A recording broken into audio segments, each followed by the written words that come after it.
Olá pessoal, eu sou a psicóloga Lourdes Possato, psicoterapeuta, gestalt terapeuta. E eu gostaria de falar um pouquinho hoje sobre mente, pensamentos, defesas emocionais. É tão interessante como eu vejo informações na internet tão distorcidas sobre tudo isso. E uma das piores, na minha opinião, é não confie na sua mente, a mente mente. Será?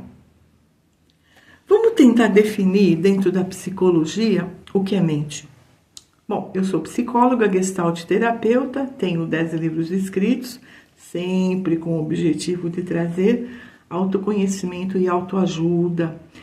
E a gente entender bem como é que nós funcionamos faz parte do autoconhecimento.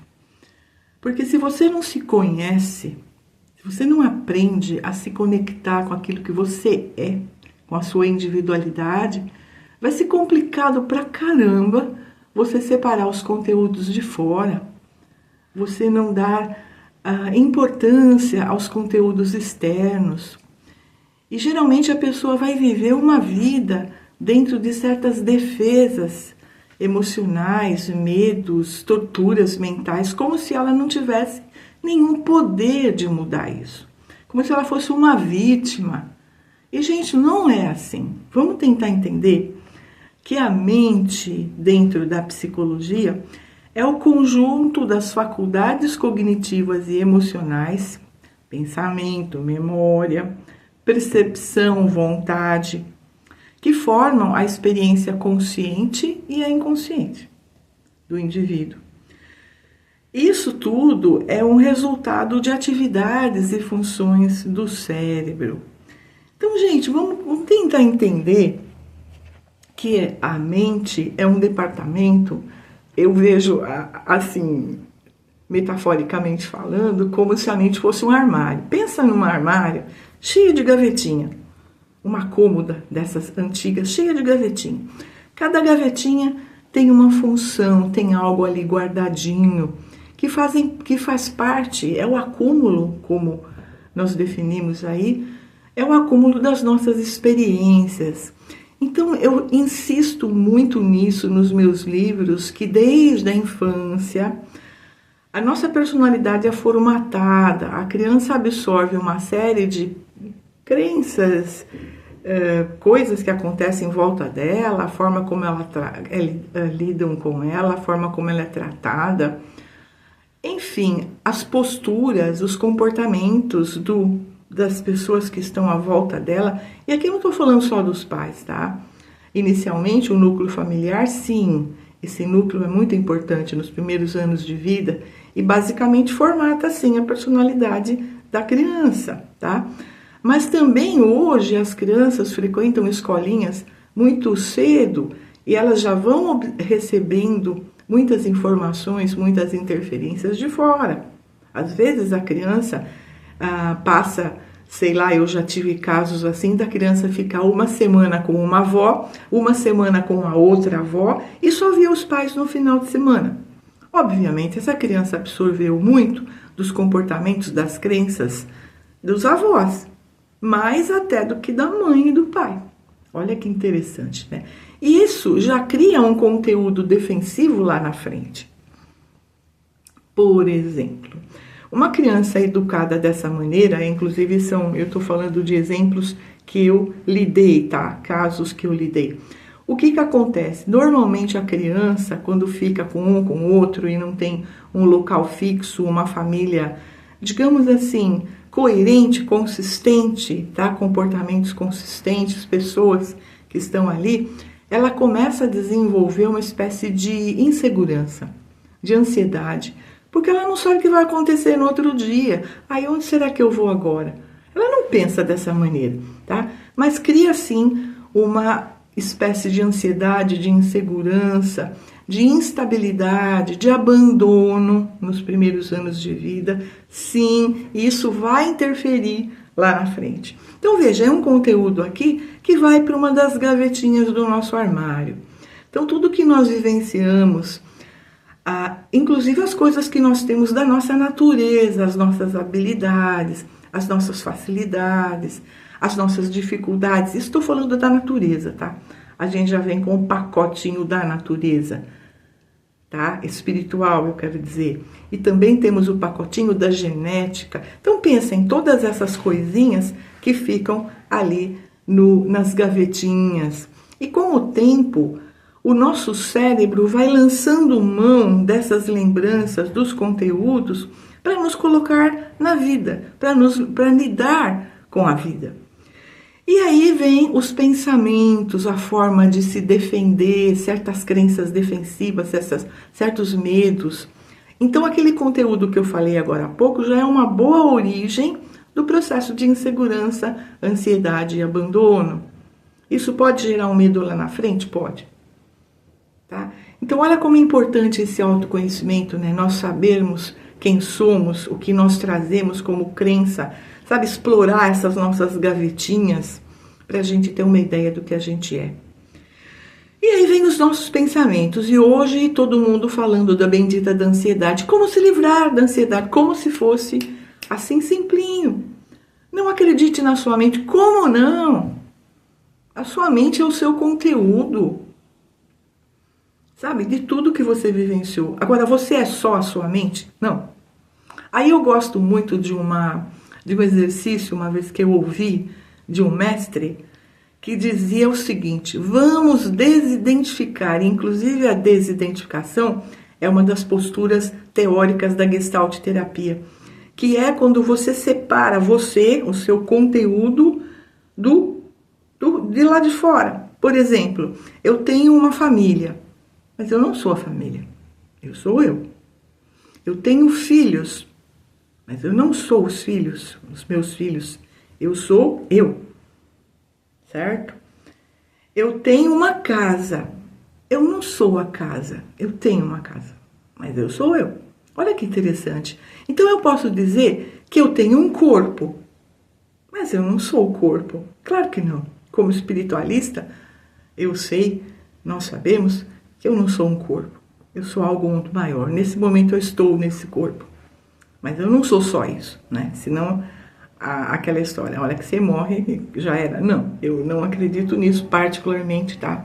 Eu acredito sim na continuidade da vida e nas vidas na reencarnação.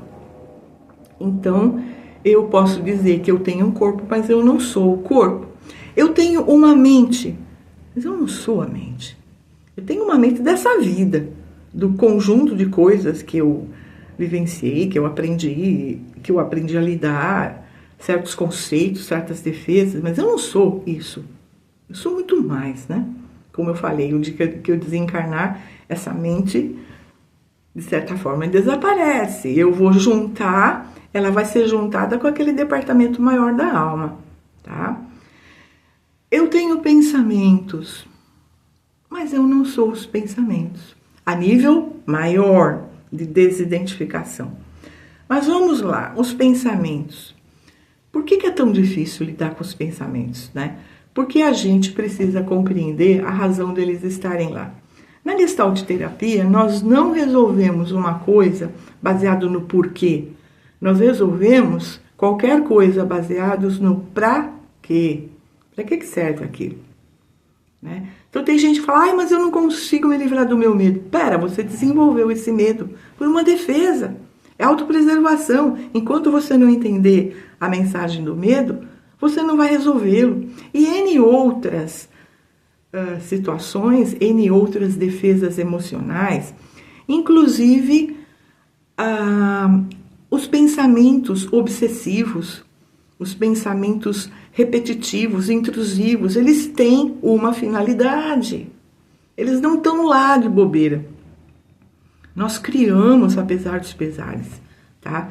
Então, veja, o conjunto do nosso cognitivo, das nossas experiências, que ficam ali arquivadinho em cada gavetinha. E a gente precisa explorar essas gavetas, até por conta do processo de autoconhecimento, perceber o que a gente vai jogar fora, que eu não quero mais, que eu não vou me identificar mais.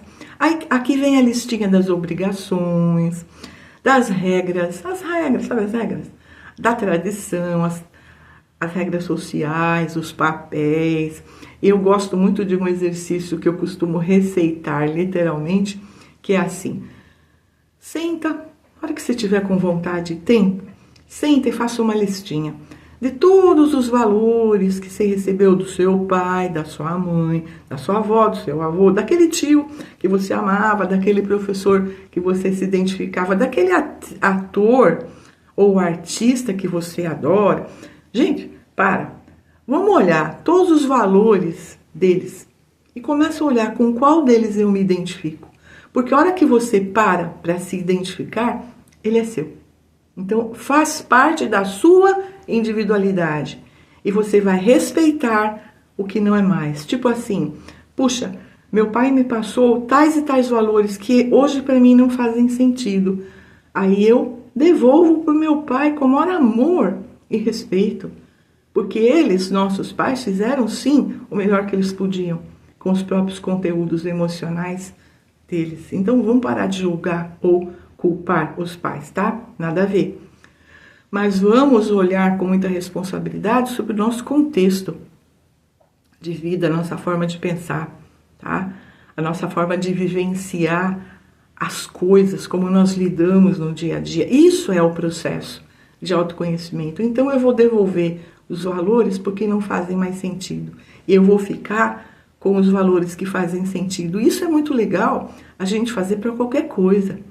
Religião, sabe, filosofia, qualquer pensamento, qualquer coisa que você ouve, lê ou foi instigada a acreditar, questiona para ver se faz sentido. Aí você começa a limpar as gavetas. Passa por uma limpeza super legal. Sabe aquela limpeza que você vai lá no seu quarto e de fato abre o guarda-roupa, aquele puta armário enorme, e começa a tirar. Imagina, você tira tudo de lá, joga no meio do quarto. Aí você respira fundo e diz, vamos lá, o que nós vamos guardar? Mesmo que vale a pena. O que eu vou doar, o que eu vou vender, o que eu não quero mais, o que eu vou jogar fora. Sabe aquele ritual de rasga, até bota fogo, bota no lixo, dá descarga, sei lá o que. É um ritual de soltura, de desapego. Um ritual, gente, por favor. Ritual significativo internamente, tá? Eu não tô falando de ritual, nada a ver, tá? Magia, não, por favor, não confundam as coisas. É aquele ritual simbólico para você. Sabe aquela pessoa que você tirou da sua vida? Você vai ficar guardando cartinha da pessoa. Ai, os presentinhos que ela me deu. Doa. Você tá mandando aquelas lembranças, aquilo que não é mais legal, fora da sua vida. Você desocupou a gaveta, olha que legal. Aí depois que você fez essa limpeza legal, a nível material do seu armário, você olha e fala, nossa, legal, hein? Valeu muito a pena. Eu tenho uma cliente atualmente, ela ficou 1 mês e meio, mais ou menos, fazendo essa limpeza do armário dela. Parece bastante, mas para ela foi muito significativo, porque ela lidou com cada coisinha, com cada detalhe, com cada lembrança. Ela esteve muito tempo fora do Brasil, então tinha muita coisa ali para limpar dentro desse retorno, sabe? Dentro dessa reestruturação da vida dela. Isso vale a pena a gente fazer, gente, no momento de mudança de casa, de emprego, de separação. Sabe quando o namoro acabou ou o casamento acabou? Mudança de emprego. Renova, se livra das lembranças, não fica guardando, porque não vale a pena. Guarde aquilo que tem um valor simbólico positivo, certo? O resto não. Então vamos lá. A mente é isso, gente. É o armário com as gavetinhas. A mente não te trai, por favor. Detesto essas citações. A mente faz parte do seu construto, daquilo que você desenvolveu para chegar até aqui. E a limpeza da sua mente depende de você. Quando você entende as defesas emocionais, os pensamentos. E eu não estou falando que é fácil. Contar um caso interessante. Disse, né, que uma vez um imperador do Oriente visitou Buda. E disse Buda, como é que a gente medita? Buda teria dito, né? Ah, é fácil. Você senta na postura de lótus, fecha os olhos, respira no aqui e agora, solta. Não pensa em nada. Aí ele falou, só isso? Isso é. Aí quando o imperador levantou para ir embora, Buda disse, só não pode pensar que os elefantes, pode pensar tudo, mas não pensa nada, não dê valor, mas não pense que os elefantes são verdes. Ele anotou, disse, ok. Um mês depois ele voltou lá desesperado. Pelo amor de Deus, tem alguma coisa errada, porque tudo que você me falou eu até faço, eu só não consigo me livrar do pensamento que os elefantes são verdes. Olha que interessante. Esse foi o teste, esse é o nosso teste. Só não pode lembrar que os elefantes são verdes. Isso é uma espécie de rebeldia, teimosia. Nós damos valor. Então, a hora que a gente fala, não pense em nada, nossa, é aí que você vai prestar atenção nos 250 mil pensamentos que estão lá. Gente, então não é fácil, eu sei que não. Eu sei que dá trabalho, eu falo isso sempre. Só que tem uma dica legal, foco. O dia que você aprender a focar, foco, aqui e agora, aquilo que eu estou vendo, aquilo que eu estou ouvindo, aquilo que está presente nos meus sentidos, aquilo que eu toco. E conforme você for focando, você vai esvaziando, e você fica no não pensar. É hora que o armário está limpinho. É hora que as gavetas estão ali, cada uma no seu lugar. Eu não vou ficar acessando pensamentos, porque está tudo no lugar. E aí eu consigo relaxar, eu consigo ficar no aqui e agora. Essa é a grande lição. É fácil meditar? Não. Dá todo esse trabalho aí, tá? A regra é justamente a limpeza. E principalmente quando você está no nada, no não pensar. É o vai do taoísmo. É o não pensar, é o não existir, é o não ser. Olha que interessante, né? Aí, exatamente aí você começa a meditar. É o vazio, o grande vazio que contém tudo. E aí também está a grande conexão que você vai fazer com o seu sentir. Exercício que eu passo para todo mundo. Não tem que nada. Faz a listinha das obrigações. Já falei isso no outro vídeo.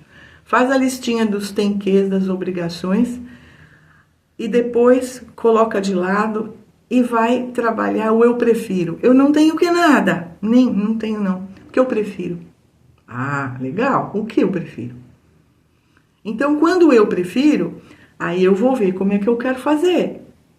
Certo? Isso é lógica. Isso é atitude responsável. E essa conexão com o sentir é o que te traz a sensação de bem.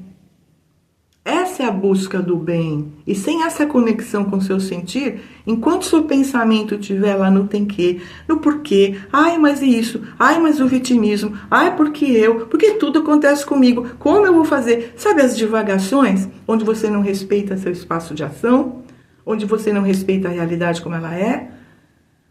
Fica difícil, né? Então, trabalhar tudo isso, gente, aí focar o como eu me sinto mesmo. O que vai me fazer bem? O que vai me trazer uma paz? Gente, esse é o caminho. Bom, eu espero que você tenha gostado do vídeo, que você curta, né? Não esquece, comente, compartilhe, que esse vídeo provavelmente vai ajudar muita gente. Eu recomendaria aqui o meu livro, O Em Busca da Cura Emocional, O Equilíbrio Emocional, inteligência emocional, para saber lidar com toda essa bagunça das nossas emoções. Esses 3 de começo. E eu fico à disposição, caso você queira adquirir, pode ser direto comigo. Qualquer dúvida, gente, bote aí nos comentários, eu vou gostar muito de ver. Então, muito obrigada, namastê e até o nosso próximo vídeo.